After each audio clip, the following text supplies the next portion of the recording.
Fala pessoal, tudo bem? Bom, estava atendendo uma paciente agora, lembrei de uma coisa importante para a gente conversar. Essa paciente está fazendo manutenção da placa dela pelo fato de que ela teve disfunção. Então o que é a manutenção da placa? É fazer novos ajustes para impedir que ela gere marcações geradas pelo apertamento de dente e essas marcações façam com que a musculatura dela fique travada. A placa tem que ter liberdade de movimentação, ela tem que ser planinha. Se ela não for planinha, ela não está relaxando ou pode perder relaxamento. Então essas manutenções são necessárias. Esse tempo varia entre uma sessão e outra de manutenção. Tem paciente minha que depois de uma semana já está com a placa marcada, porque essa paciente quando tiver assim, com muita atividade muscular, ela vai ter que fazer uma manutenção mais constante. O normal é a cada 6 meses, como muitas vezes é o controle preventivo, né?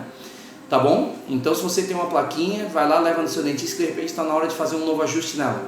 Ok? Qualquer dúvida, comenta aqui embaixo. Aquele abraço.